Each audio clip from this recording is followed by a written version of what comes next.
'Cause I'm lost in the way you move, the way you feel. One kiss and all it takes, falling in love again. Possibility, I just like all you need. Hey, I'm okay, I'm fine. Kincana, Kincana, teng neng neng neng neng. Ku menahan rasa sakit, rasa sakit. Few moments later. Up over the thing to remember. The scene starts to tumble to the sound of the drums. Oh boy, there ain't no need to fight a side. It ain't no big thing, just show her to live.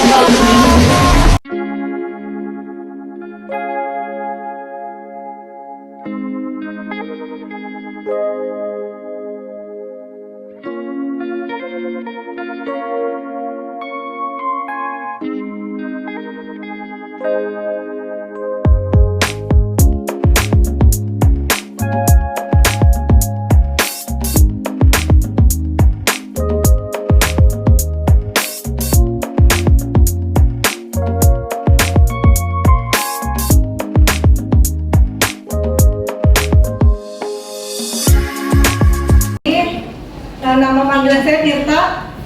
Mungkin di sini banyak yang mengiranya nama saya cowok ya? Iya. Ya, kayak cowok ya? Iya. Oke, saya mahasiswi semester 7 bimbingan konseling dari UHAMKA. Ada yang tahu nggak UHAMKA?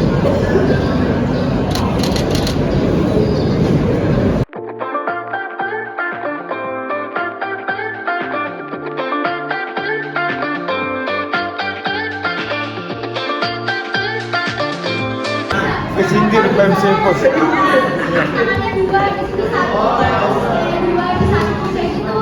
Saya gini-gini nih.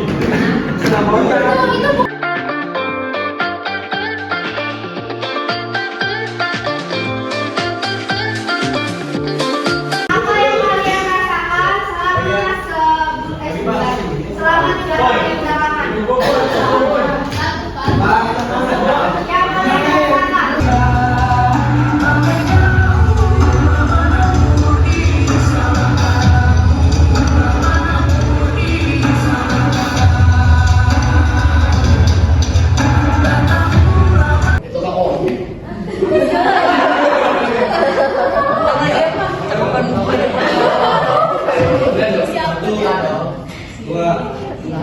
Kamu tunjuk temen kamu siapa? Mau cewek mau cowok bebas?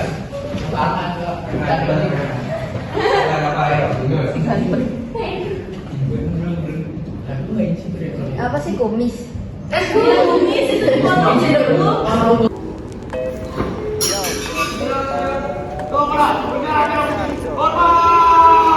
Let me bless the mic. You know, whatever they say, keep into your life. Now listen up.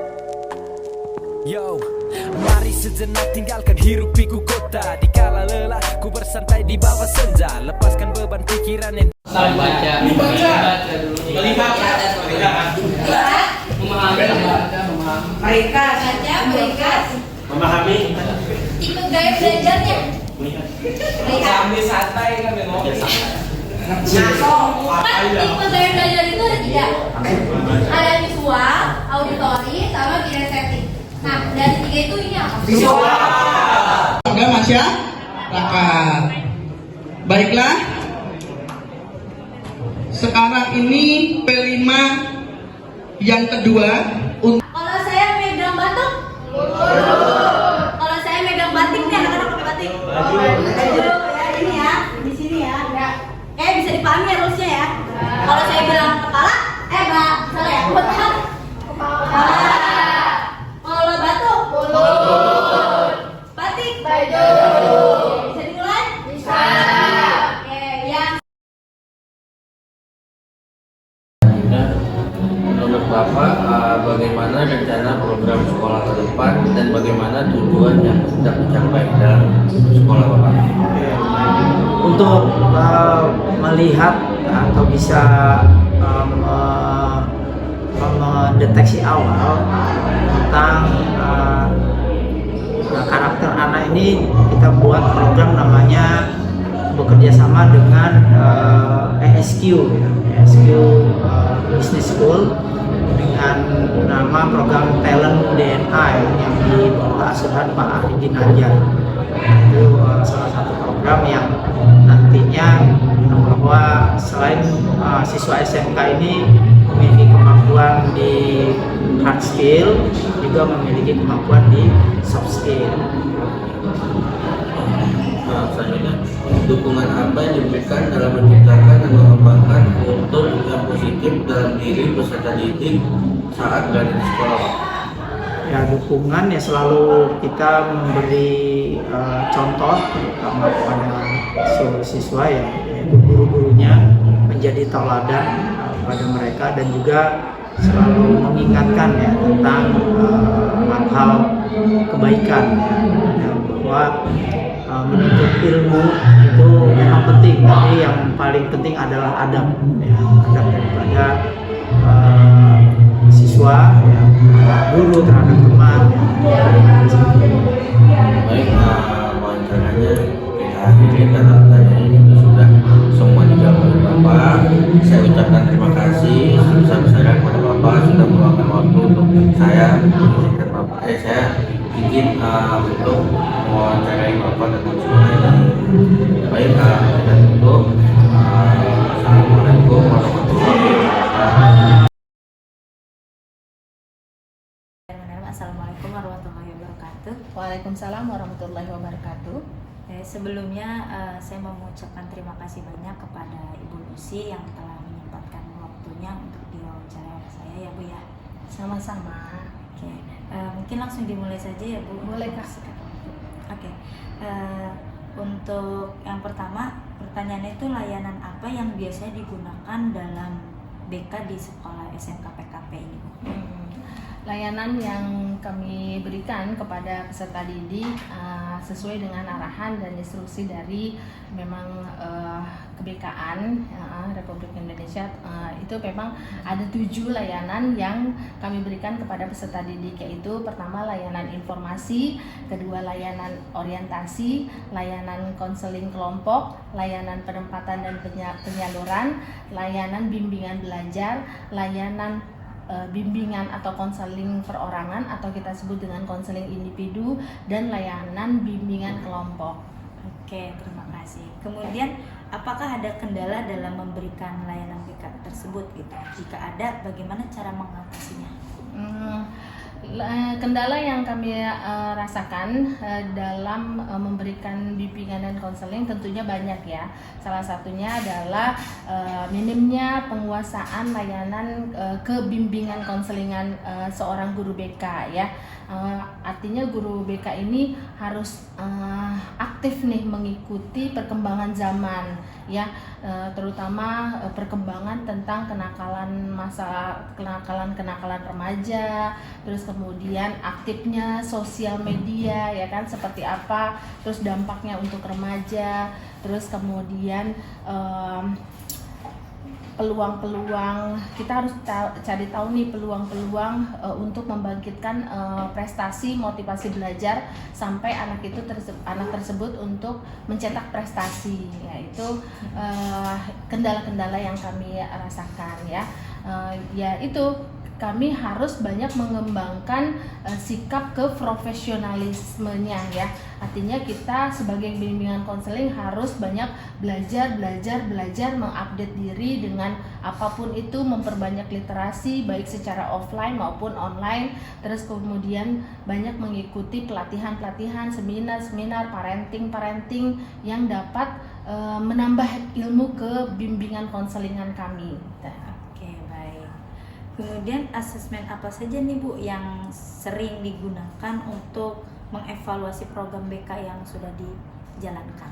Asesmen yang kami lakukan yaitu tentang asesmen dalam bentuk lapor diri, terus kemudian performance test, kemudian tes psikologi atau psikotes, terus kemudian observasi, wawancara, dan sebagainya, atau catatan anekdot ya, catatan keseharian yang ditemukan pada peserta didik. Baik, kemudian media apa saja yang sudah digunakan dalam proses pembelajaran BK di kelas gitu, Bu? Bagi guru BK, media yang kita sajikan melalui layanan informasi yang seharusnya memiliki daya tarik tersendiri dalam menggunakan media yang disampaikan. Ya, media yang digunakan melalui layanan informasi bisa dilakukan diantaranya dengan menggunakan alat peraga, terus poster, gambar, terus media elektronik dan media tertulis lainnya. Assalamualaikum warahmatullahi wabarakatuh, Ibu. Waalaikumsalam warahmatullahi wabarakatuh. Ibu, saya ada beberapa sedikit pertanyaan untuk wawancara guru BK ya, Bu. Yang pertama ini, menurut Ibu, sarana dan prasarana di sekolah ini apakah seluruhnya masih layak untuk dipergunakan sebagai mestinya? Kalau untuk sarana dan prasarana khususnya untuk di BK ya, di SMK PKP 1 ini sangat memenuhi gitu. Mulai dari tenaga pengajarnya, kalau untuk di BK itu seorang guru BK kan harus maksimal memegang 150 siswa. Gitu. Untuk jumlah murid di sini itu memang lebih dari 300, tapi masih terjangkau, masih pegang dengan 2 orang guru BK yang ada di sini. Untuk sarana dan prasarana, untuk ruang BK-nya sendiri, kita juga mempunyai ruangan yang cukup luas. Untuk bimbingan kelompok juga memenuhi, termasuk dengan bimbingan musikal dan layanan bimbingan konseling secara individu. Mana nih struktur OSIS di SMK PKP 1? Oke, untuk struktur OSIS yang sekarang saya bina atau yang sekarang ada diketuai oleh saya, pastinya kita ngambil dari struktur yang sebelumnya, cuman untuk struktur yang sekarang itu ada penambahan sekbid baru yang dimana itu sekbid kebersihan. Yang sekbid kebersihan ini itu untuk mendukung program kerja kami, yaitu tentang kebersihan yang bernama Darling. Jadi untuk struktur selebihnya masih sama saja, kayak yang pertama pastinya ada sekbid humas, sekbid IT, teknologi dan informasi, sekbid budi pekerti, sekbid tata tertib, keagamaan, sekbid kesenian dan olahraga, dan yang terbaru sekbid kebersihan. Oke, baik. Berarti totalnya itu ada berapa? Totalnya ada 7 sekarang. Sebelumnya ada 6. Oke, baik. Lalu apa aja sih program kerja dari OSIS? Oke, untuk program kerja dari OSIS sendiri di sini, kalau untuk program kerja dari ketua itu ada 4 program kerja utama atau unggulannya. Yang pertama ada media kreatif dan inspiratif. Yang kedua ada Marfest, Market Festival. Yang ketiga ada Darling, sadar lingkungan. Dan yang terakhir ada Akrab, Aksi Ramadan Berkah, gitu Kak.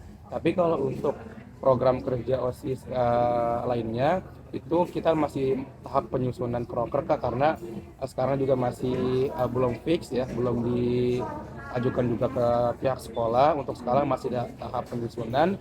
Jadi nanti rencananya itu setiap sekbid itu bakal ada proker kerjanya masing-masing, dan itu tuh proker berisi proker yang rutinan atau proker kayak bulanan kayak gitu Kak.